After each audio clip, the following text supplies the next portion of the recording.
और गुरुदेव के वचनों पर विश्वास होना यह शिष्य का कर्तव्य है। ऐसे ही संत तुकाराम जी महाराज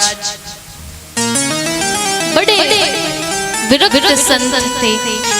जीवन का एक ही ध्येय भजन भजन और केवल भजन, दिन रात भजन। और दूसरी ओर रामदास जी महाराज, शिवाजी महाराज के राजगुरु होने के कारण राज्य की ओर से सब व्यवस्थाएं रहती थी, तो भोग राग राजसी जैसे। तो एक बार ऐसे ही संत तुकाराम जी महाराज की टोली का एक संत घूमते घूमते रामदास जी की कुटिया में आ जाता है। भोजन का समय था, भोजन पाने बैठ जाता है। अब भोजन देखता है, भोजन करता जा रहा है और सोचता जा रहा है, अरे कहाँ विरक्त बाबा से कंठी ले ली, भोजन के नाम पर मधुकरी वह भी कभी मिलती थी कभी नहीं भी। अगर इन बाबा से दीक्षा ले ली तो रे भोग कितने अच्छे मिलेंगे। भोजन करता है और सीधा रामदास जी के पास पहुंच जाता है। पहुंचकर प्रणाम करता है, चरणों में बैठ जाता है। कहता है, महाराज आपके चरणों में भजन करने का मन है, आपसे दीक्षा चाहता हूँ, मंत्र चाहता हूँ। रामदास जी बोले, कह रहे तुम्हारा स्वरूप तो पहले से ही विरक्त के जैसा लगता है, क्या पहले कहीं से कंठी ली हुई है? बताया, हाँ संत तुकाराम जी से, लेकिन वहां पर भजन नहीं है। मैंने यहाँ भजन देखे तो आपके चरणों में ही भजन करने का मन है, लेकिन असली बात तो ये थी वहाँ भजन तो था लेकिन भोजन नहीं था, और यहाँ भोजन दिखाई दे गया। रामदास जी ने कहा, तो ऐसे तो मंत्र नहीं मिल सकता, पहले तो इस मंत्र को त्यागना होगा, तब तुम्हें दीक्षा मिल सकती है। तो तुकाराम जी के शिष्य ने कहा, तो हमें तो यह पता ही नहीं है कि मंत्र कैसे त्यागा जाता है, आप बता दें।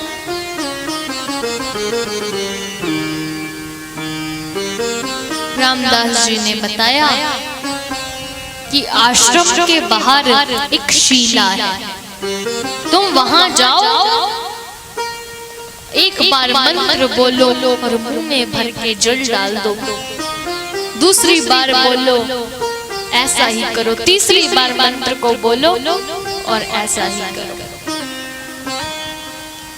शिष्य ऐसा सुनकर बाहर आता है, एक बार मंत्र बोलता है, मुंह में भर के जल डाल देता है, दूसरी बार मंत्र बोलता है, मुंह में भर के जल डाल देता है, तीसरी बार जैसे ही मंत्र बोलकर जल डालता है, शिला पर वह जल गिरता है, तो वैसे ही उस शिला पर गुरु का मंत्र अंकित हो जाता है। अब यह अंदर गया, कहा, अरे महाराज मंत्र तो मैंने त्याग दिया, अब आप मुझे दीक्षा दो। कहा, तो पहले ये तो बताओ क्रिया क्या हुई? कहा, अरे जो आपने कहा वही किया, एक बार मंत्र बोला, मुंह में भर के जल डाल दिया, ऐसा ही 3 बार किया। रामदास जी ने पूछा कि क्या क्रिया हुई? शिष्य ने बताया कि जैसा आपने कहा था वही किया, मंत्र बोला, मुंह में भर के जल डाला, दूसरी बार मंत्र बोला, जल डाला, तीसरी बार जैसे ही मैंने मंत्र बोला और मुंह में भर के जल डाला, तो वैसे ही शीला पर गुरुदेव का मंत्र अंकित हो गया। ऐसा जैसे ही रामदास जी ने सुना तो साथ में एक मोटा सा डंडा तो रखते ही थे, उससे ही धुनाई करने लगे। अरे ऐसे महान गुरु का मंत्र जो शीला पर अंकित हो गया, अरे वह मंत्र तेरे हृदय में अंकित नहीं हुआ, जा अभी भी समय है, गुरुदेव के चरणों में जाकर क्षमा मांग। अरे ऐसे महान गुरु का जिस शिष्य को अपने गुरुदेव के वचनों पर विश्वास नहीं होता, उन्हें जागृतियों में तो क्या स्वप्न में भी कभी सुख और शांति की कल्पना नहीं करनी चाहिए।